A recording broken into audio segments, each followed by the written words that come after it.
Long before the veins of the city pulsed with the light of dawn, he was already there, at the helm of his rusted beast, gliding through the streets like a phantom. No one ever saw him. He was part of the urban landscape, as mundane and insignificant as a park bench or a trash can. But that morning, when the sirens wailed and the city's brightest minds froze before a ticking clock, this invisible man stopped his truck.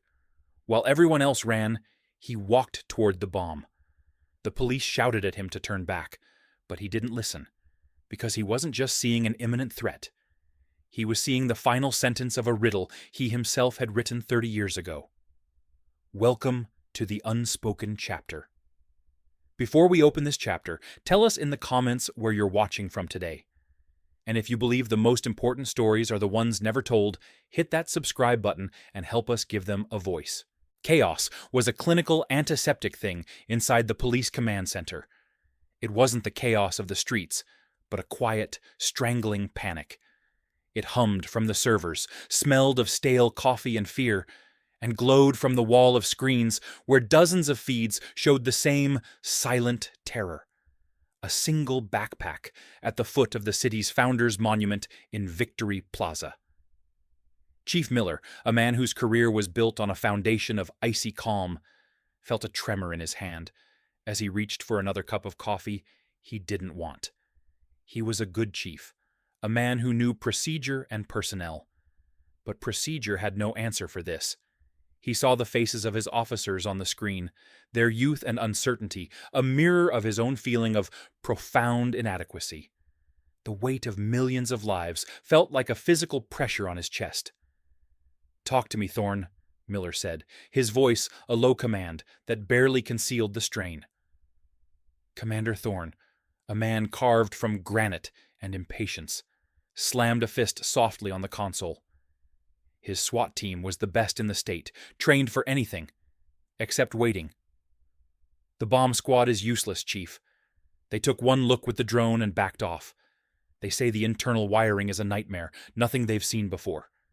Custom made. They're afraid to even breathe on it." He leaned closer to his microphone. "Give me the order, Miller. We can get a man in, grab the bag, and get it to the containment vehicle in 90 seconds. And if it has a motion trigger, you'll detonate it in the middle of a dozen of your own men." "Negative, Commander. We wait for a better solution." "There is no better solution," Thorne shot back. On the main screen, the face of Federal Agent Sullivan blinked into view from D.C., his expression grim. He looked like a man who hadn't slept in a week. "Commander Thorne is right about one thing, Chief. There is no conventional solution.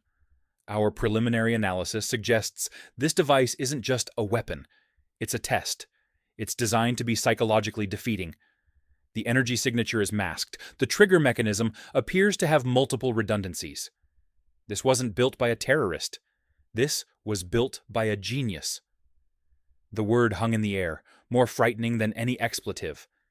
It was in this atmosphere of escalating helplessness that Arthur Trevelyan reached the edge of the scene. He pulled Goliath to a halt, the squeal of its old brakes a sound of finality. For 30 years, this machine had been his shell, his invisibility cloak. Now, he left it behind. As he stepped out, the cool morning air felt different, charged with a tension he recognized from a lifetime ago. He started walking, not towards safety, but towards the epicenter of the city's fear. At the barricade, 2 young officers, Riley and Evans, stood trying to look brave. "Can you believe this?" Evans whispered, his eyes wide. "Right in the open. Guy's got guts." "Or he's a lunatic," Riley muttered, shifting his weight. And then he saw him. A lone, elderly figure in a gray janitor's uniform, walking with a slow, unbothered gait. "Hey, you! Stop right there!" Arthur didn't stop. His pace didn't change. "Old man, are you deaf?" Riley shouted, his voice cracking slightly. Arthur's calm was more unnerving than any panic. It felt unnatural. Commander Thorne saw the disturbance and stormed over, his face a thundercloud. "I thought I said to keep this area sterile." He planted himself directly in Arthur's path, a wall of muscle and body armor. Turn back, old man. This isn't a playground. For the first time, Arthur spoke, his voice a dry rasp. The bag. He pointed a steady, wrinkled finger past Thorn's shoulder. Thorn let out a short, incredulous laugh. What about the bag? You got a hot tip for us, Grandpa? I'm giving you one warning. Get out of here, or you'll be spending the rest of your day in a holding cell. In the command center, Agent Sullivan, who had been half listening, suddenly sat bolt upright.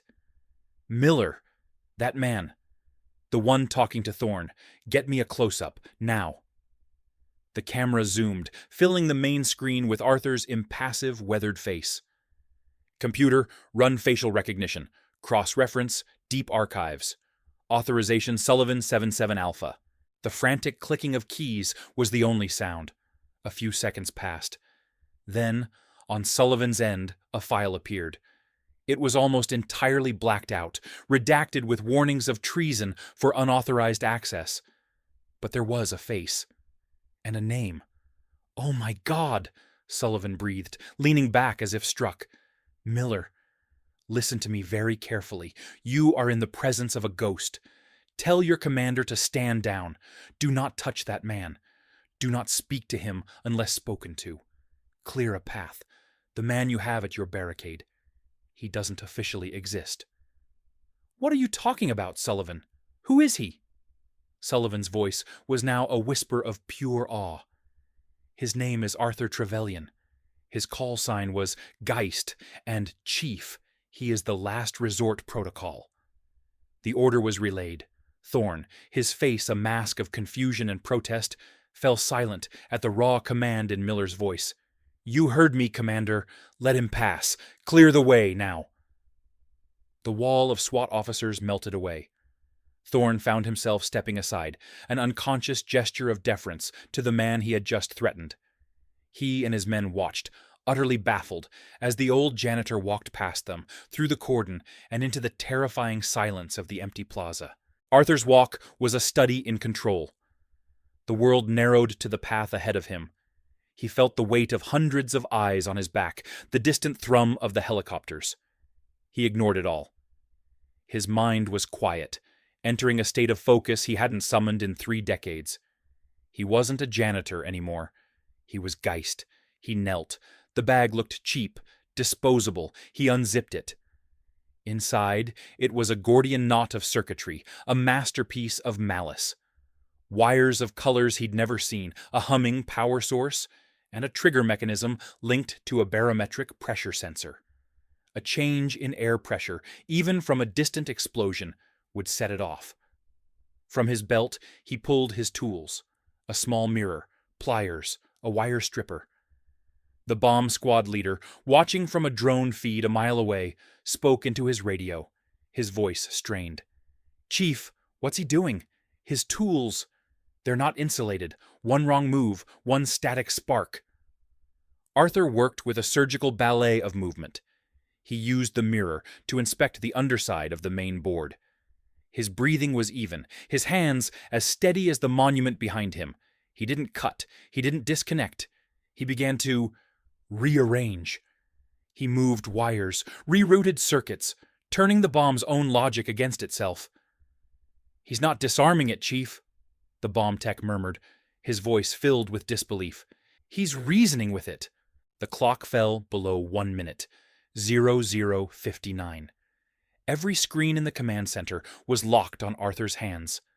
Miller was gripping the edge of the console, his knuckles white. Thorn stood motionless, his arrogance completely stripped away, replaced by a primal respect. Arthur paused. He closed his eyes for 3 full seconds. The world held its breath with him. When he opened them, the final pieces of the puzzle clicked into place. His hands became a blur. A green wire was tucked under a blue one. A red wire was looped into its own terminal, creating an impossible feedback loop. It was the engineering equivalent of telling a story to a machine, a story with only one possible ending. Then, with 1 second left, he performed the final insane act. He gently pulled a small, unassuming metal pin from the central processor, and the world remained silent. The timer was frozen.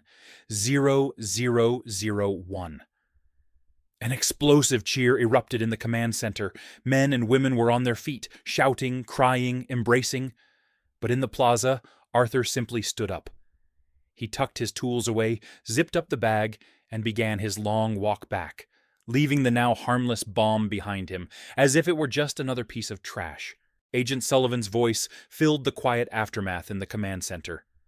During the Cold War, Geist was a legend, a myth the other side was terrified of. He didn't just defuse their devices. He built his own. They were called puzzle boxes. They weren't just meant to destroy targets. They were designed to psychologically break the men who tried to stop them.